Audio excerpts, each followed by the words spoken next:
Scoobies today. We break down our giant ComicCon 2017 extravaganza. Hold on to your butts. This is Scooby-Doo Movies!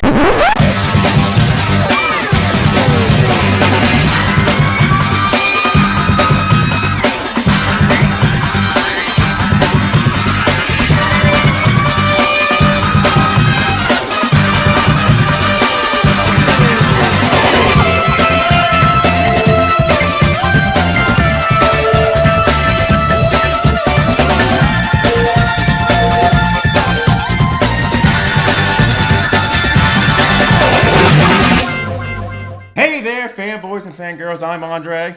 And I'm Alex, and we've got the news. The news!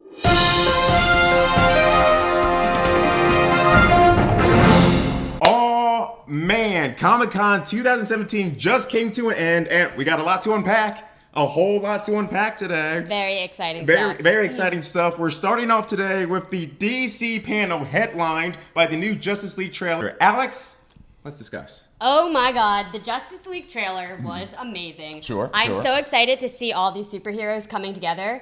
I mean, I feel like this is the year of superheroes just joining to like fight the greater cause. There's been a lot of teaming up this year. We got the Defenders coming up. We've got the Dark Universe being premiered by Universal Films. Yeah, I feel like you're right that they're pushing this. Team it up now. Exactly, but my favorite thing about the trailer was seeing Jason Momoa as Aquaman. Oh my god. Come on. Him with that trident, you know, I was feeling things. I was getting hot. I'm a little sweaty right now talking about it. Jason Momoa has that effect on many, but like back to the actual action at hand. Fine. Sure. What did you think about the actual, because Joss Whedon, as most of us know, took over from Zack Snyder a few months ago. Zack Snyder had a personal tragedy in his family. Joss Whedon, Avengers director and the namesake of our very show, shout out to Buffy the Vampire Slayer, he's taken over.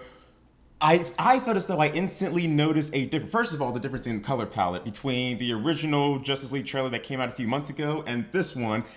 The first one had the Zack Snyder Instagram sepia tone filter. Everything looked orange and brown and very dark and gray, whereas Joss Whedon, he had a pop of color. Yeah, it was super colorful, very clear. I thought that it was interesting, like the suspense building up through the trailer, because the whole time I was wondering, are they going to show Superman? Is Superman going to come back? Because we were left, he died. Yeah. But like he died. Yeah, he died. First of all, he comic book died. Second of all, they tease he's not dead at the end of the first. Yeah. But I'm just wondering, like, are they going to include him in the trailer? Are we going to get to see him? And then they give you that little snippet at the end. A little piece when Alfred's in the middle of the woods for some reason fixing a car. I guess that only makes sense if he was trying to get away from somewhere and it broke down, maybe outside of Wayne Estate. Nevertheless, there's a giant sonic boom that we hear. Who does sonic booms when they fly through the sky? And then we see just a hint. If you look real close in the trailer, it's just a hint of like red coloring in the bottom corner. I love that. I love that they did that. I love that they did it this time because Warner Brothers, much like Sony Pictures, is famous for giving you too much movie. I had this problem with the side note Spider-Man Homecoming trailers before it came out. You don't have to show us how Spider-Man saves the fairy. Save that for the movie. So I like that they actually showed some restraint with this one, and they're not showing Superman. Because it makes you want to see it. Like, marketing. Most of the time I watch a trailer and I'm like, all right, I already saw the movie. Marketing. So, yeah, how about that? Like the one group I would say that does it right is Marvel. They know how to just give you a little taste and bring it back a little some. In addition to the Justice League trailer, we also had Ben Affleck at Comic-Con just flat out denied the fact that he wanted to leave the Batman movie. Now, it could all be publicity spin. We don't know, but he seems sincere. I'm so thrilled to do it. I know there's a misconception because I didn't direct it, that maybe I wasn't enthusiastic about it. It's fucking amazing. And I still can't believe that after 2 films, we have this history with this great studio, and Kevin Tsujihara and Sue Kroll and Toby Emmerich have said to me, we want you to be our Batman, and I believe him. And with Matt Reeves doing it, it's like I would be a fucking ape on the ground for Matt Reeves. Never mind being Batman. It's incredible. So I'm really blown away and excited, and it's a great time in the DC universe. Well, honestly, I'm really glad that he's staying as Batman, because to me, Ben Affleck is the Batman. There has been too many great internet memes and videos that have come out as him like being Batman, and I love to make fun of it. Ben? I agree. So you just like him as Batman for the memes? Yes, it's hilarious. There's the internet comes up with really funny stuff, and like if he's not Batman, then I'm gonna have to start finding new memes to entertain myself. Sad Affleck was one of the best things I ever saw. I will say I'm not personally sold on Batfleck yet. I know people are gonna be like, "Oh, you're crazy. Yeah, you don't know what you're talking about." He was fine, but for me, I still see Ben Affleck, which is why I think Marvel typically goes for someone who isn't that well known, or maybe somebody who's on like the lower tiers of their career, like Robert Downey Jr. when he first played Iron Man. Ben Affleck, I just see Ben. I see Armageddon. I see Noma. I see Gone Baby Gone to Town. I can't get Paycheck. For those of you who remember that gem, Paycheck, I can't get the Ben Affleckness out of my brain. But who knows, after Justice League and The Batman, who knows, which The Batman is supposed to be coming up in, I think, 2019, could be good. He might turn it around for me. What did you think about the Justice League poster? We didn't touch upon that. Yeah. Yes, I loved the poster. I know there's mixed reviews, but I loved that it incorporated all of the superhero symbols to get there because it showed them coming together. Like no one can defeat evil alone. Right. And I thought that was like amazing. I loved that they had all the symbols and it just kind of showed them together, like very statuesque. Like they're ready to take on this evil. And you brought up a good point before we started taping. I remember you said that. Because I didn't like it initially, because I said it reminds me of an old 70s or 80s album cover, like Queen or Kiss or something like that, where you just have your big sort of main players all scrunched together for black background, and it's like, get as close as possible, guys, we're going to do some glamour shots. But you brought up a good point saying that by having them that close instead of like a big sort of splashy, we're fighting through the city Avengers type poster, this almost keeps in the theme of unity, which is what this song that they used in the trailer for the movie. So it's almost like a closeness, a togetherness. Yeah, and it's like they're all staring directly at you, like they're unifying to defeat the common enemy. And that's what I really liked about it. All right, I can dig that. What else did we have? We had Jason Momoa revealed who the villain is going to be in the Aquaman movie. He said it's going to be Ocean Master. For those of you, the Ocean Master. That's Ocean Master's army. Black Moth ain't got nothing like that. That's my brother. I'm gonna be fighting my brother. A lot of people were saying it's gonna be Black Manta, who's basically his arch nemesis in the comic books. It looks like they're going with maybe a Fight for Atlantis storyline, which was a storyline in the comic books in which Arthur, king of Atlantis, returns from the land world. He goes into the underwater kingdom and he says, after all these years, I'm going to reclaim my place as king. His brother, Ramsay style, doesn't really like that too much, decides he's going to usurp, and then shenanigans ensue. What he said. Exactly. And finally, at the DC panel, before they left, they revealed their new movie slate coming up. So, Alex, why don't you tell them what we got? Okay, honestly, the thing that sticks out most to me about this is that they're making a Suicide Squad 2. I mean... Why? Like, what is the point? It was so bad the first time. We don't need another one. The sequel is never better than the first. No. So, like, if the first was already setting the bar so low, we just know that the sequel is going to be completely terrible. I have nothing to add on the Suicide Squad.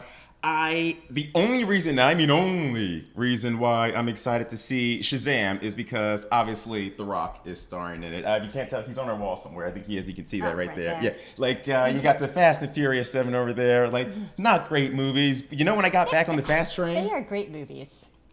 Wonderful. They're great with The Rock. 1 through 4, you can keep them. The second The Rock shows up, I'm like, here, you got my money every time, Universal. So I'm kind of excited about that. Although I wish Rock was playing the Shazam character, because Shazam in the comic books is basically a 10-year-old boy who gets magic powers, and when he says the magic word Shazam, turns into a giant, perfect man. So I'm like, The Rock playing a 10-year-old kid, that would have been perfect, but he's not, he's playing the bad guy. Yeah. And it would have been funny to have him like have these childlike characteristics in like the grown man body. Absolutely. He would have been perfect for that. Like that new movie Jumanji that's coming out. He's like a 15-year-old, like, but it's The Rock. Right. I'm kind of again, like, you might have your feelings about Jumanji, but The Rock, he got me. All right, we had the Flashpoint Flash movie. That's the official premise or title of the standalone Flash movie. Mm-hmm. I'm not that excited for it. No. I mean, like I was telling you earlier, I don't like the Flash. She did say that. The CW Flash. She did bring that up. I just think it's super corny. So I'm like, if it's gonna look anything like that, Sure. I don't know, I can't get behind it. I get it. My whole thing, I'm of two minds. I'm like, we already have TV Flash, Grant Gustin. Shout out to you guys. Do we need a movie Flash? And if this is going to be the first Flash movie ever of all time, why make the first one a Flashpoint movie, which, for those of you who don't know, is about an alternate storyline in which Flash goes back in time and changes the DC universe? You're not Marvel, DC. You haven't been around long enough to completely change your universe. So why not just do a straightforward Flash movie and we get to know this guy? Or just don't do it. Or just don't do it. Just don't do it. Before we wrap up on this, Justice League Dark, it's basically the sorcerers and demons versions of the Justice League. We'll see. I think it sounds pretty cool. It sounds pretty cool. I'm just worried about execution because they're gonna have characters like Swamp Thing in it, characters like John Constantine, for those who know him from his TV show, Zatanna, the sorceress, Enchantress from Suicide Squad. We'll see if they bring her back. They don't need to, but it's like I would kind of dig that. She was doing you didn't mind the whole wavy, shaky thing the whole time? I mean, that didn't bother you? I loved Cara Delevingne in that character. Sure. So I mean. Yeah, I mean, the wavy thing was a little weird, but weird. like, that's what the Enchantress does. All right. It's just like her natural movement. Fair enough. So we'll see. That'll won't be execution. We'll see if it's actually any good. What do we have? We're jumping over to the Marvel panel, right? Yes, they had the exclusive premiere at ComicCon of Black Panther footage, the Infinity War trailer, which wish we could have seen. Wish we could have seen. I know. They showed it at D23 as well. We read the full description. Sounds awesome. Starts off with a Thor smacking up against the side of the Guardians of the Galaxy spaceship. Yeah, I mean, it's just like it definitely leaves you wanting more. So jealous of all of you that were actually at Comic-Con that got to see this trailer. We didn't make it this Yeah, year. We were with you in spirit. Yes, we pictured it in our minds. We read everything and watched all the videos that we could. So Yeah. We'll be there next year. We'll be there next year. They also showed Black Panther trailer. Oh, sorry, not trailer, but more footage from Black Panther. Yeah. Which looked incredible because. Again, we just read the description of it, but from what I'm hearing and what Kevin Feige is saying and what Ryan Coogler, the director, is saying, even Chadwick Boseman, everyone keeps saying that it's going to be more of like an espionage black James Bond kind of thing in which like they're globetrotting the world. They wear like disguised Mission Impossible styles. They infiltrate things like casinos and private parties. And along the way, they're trying to find Claw, who was Andy Serkis's character in Age of Ultron. Ultron cut off his arm. And this one, by the way, Claw has a new badass. For you comic fans who are wondering, Claw does replace his missing arm with a awesome mechanical arm, a la Bucky. What else did they have? The Dora Milaje, that scene that you saw in the trailer where Black Panther's like flipping on the car. It was an extended version of that scene. He's apparently chasing Claw and Killmonger through like, I want to say Seoul, Korea? Don't quote me on that. I'm sure you'll correct me if I'm wrong, internet. Just from reading about this, yeah. Yeah, I mean, it got a standing ovation. Yeah, at Comic-Con, yes. which is huge.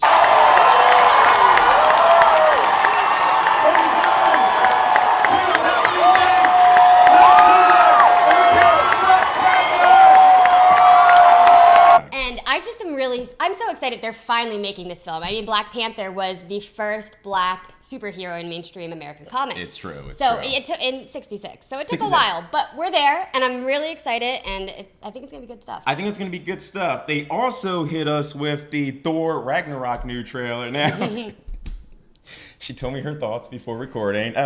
Please share with the people. It's like, I'm a boy. Watch me punch stuff. This is cool. Loud sounds. It was all of that. It was punching the loud sounds. I just wasn't, and then at the end it was like all the rocks was like da da da da da da. I was like, okay, cool. The only reason I would watch it is to see Thor because he's beautiful. Well, again, like the Jason Momoa effect. Exactly. It's like that's where you're making your money at. Exactly. I'm excited to see this. I will say I have never been excited for a Thor movie like ever in my life. This one finally got me because the first one I felt was a little generic, standard hero story, like unworthy, get thrown to earth, have to prove myself a hero. Second one was pretty much as a setup for another Infinity Stone, the Reality Stone with Malekith. Then you saw the movie. This one, I feel like they finally got the Thor character right as far as he's always been sort of like this noble, proud hero in the other ones. But for anyone who saw the new Ghostbusters reboot, the standout in that movie was Chris Hemsworth. He is so good at playing a lovable dummy. And I think that's what they nailed this time. It's like, I finally get the sense that Thor, like the scene where he's like, Hulk's like, we had a fight recently. He's like, did I win? He's like, no, I won. Like Easily. his brain is all in the muscles. They're all in the muscles. You and I had a fight recently. Did I win? No, I won easily. Doesn't sound right. Well, it's true. And they finally hit that tone that they didn't get in the first two movies. But now I like Thor being this lovable but dumb as rocks jock. Yeah, that's true. Right? Yeah, I like that, but I really still think it was the da da da da da that sold you on seeing this. Probably. Yeah. And the end game is, I always wondered if we would ever see a live action movie in which the Incredible Hulk speaks, because he does in the comic books, but they felt it was cheesy in the movies. He talks at the end of this one, and I thought it was kind of funny. We're the same, you and I. Just a couple of hot-headed fools. Yeah, same. Hulk like fire, Thor like water, Well, kind of both like fire. but Hulk like raging fire, Thor like smoldering fire. Before we wrap up on the Marvel panel, Michelle Pfeiffer was announced as the original Wasp. Janet Van Dyne, Hope's mother, if you saw the first Ant-Man, she's Michael Douglas's wife who gets sucked into that quantum small world, and he's like, oh, she's been missing for 50 years. I don't remember the exact time, but you know what I mean. This one, apparently she comes back, or maybe some sort of flashback. Maybe I don't know how they're gonna bring her back, but It's it's a movie. It's magic. They're it's gonna comic make books. it happen. Yeah. That's literally the excuse for any time you're like, why does Batman not ever die? Comic books. Like that's why. That's her answer. Yes. But it'd be cool. Michelle Pfeiffer, obviously a nerd cred darling, going all the way back to what's it called, Catwoman in Batman Returns. For those of you, some of you might know her from Grease 2. Your Grease 2 fans out there, but she's finally. I want a cool rider, a cool rider. I wasn't being serious. I had no idea she knew that. Yeah, reproduction. That's Big amazing. fan. That's Big fan. Like literally, it's such a deep cut movie. I feel like 10% of the population's ever seen it. That's amazing. Okay, so she's returning to the geek fold by playing the original Wasp. We're also going to have another geek darling, Lawrence Fishburne. Obviously, we know him for playing Morpheus. He will be back as the superhero known in the comic books as Goliath, or in the 70s, Black Goliath, because they gave superheroes racist name back in the day. But now. It's just Goliath. Now it's just Goliath. Good. Like we can just call him. It's only okay with Black Panther because it's just a cool sounding name. So we'll let that. And slide. Panthers are black. And they are Like, black. Yeah. A Goliath in the is a black. jungle. Yeah, exactly. Yeah, it's it like, makes sense. We're just calling you that because you are black. Yeah, exactly. Like Black Lightning. I'm getting up on a tangent, but Black Lightning. Why are you called Black Lightning? Like lightning isn't black. Yeah. You're just a black Lightning guy. is like blue or white or Why not yellow? blue lightning? That'd be a lot less racist. Yeah. All right. Okay. Finally, the Captain Marvel costume was finally revealed. Yes, and it is so badass. Looks so good. I love like to that see guy. it. I love to see her like That guy. completely covered. Yes. She looks like she's ready to kick some butt. No cleavage, no side boob, no cheek hanging out. Yeah, no underboob. No under boob, That's the thing. no high heels. Yes. Like she just actually is She's like wearing ready. a uniform. Exactly. I Yeah. like that she's in flat shoes because she can really like get into it. And Exactly. yeah, she's gonna. And Captain Marvel is one of the most powerful characters on the Avengers. She's more powerful than Thor. She's about as strong as Hulk. She can shoot like projectiles from her hand. She can pretty much take down anybody, and she's a military girl. She was originally a captain, and she became a colonel later on, like an Air Force pilot. So this girl's got the goods. Yeah. Brie Larson is playing her. Brie Larson from Room, and where else is Brie Larson from? She's done other movies. Yeah, I've seen Room. Really excited to see her in this role. She's gonna be good in this. Obviously, Oscar winner. Like Marvel's really bringing their game. You're bringing people like Robert Redford, people like Brie Larson. Who else they got? Michael Douglas, Kurt Russell, Kate Blanchett, the bad guy in Thor. Hella. They're really starting to get to a point where they're like, all right, now that we're established as a brand, we can start shelling out the money for some of these Oscar winners. And I love these guys are willing to come in and play for a little bit in these wacky characters. For sure. And I'd also like to mention that this is the first film in the Marvel Universe where we have a female hero headlining. So her own film. So it's Black Widow never got that movie. But I was just gonna say, like, it's piggybacking off of Wonder Woman because we saw the success of Wonder Woman. Absolutely. So I'm really excited that Marvel is, following suit, and we're gonna have Brie Larson being. And good for you, DC. You finally beat Marvel to the punch on something. So hey, you got the first solo female superhero movie out there. So congratulations. All right, promised. Moving on.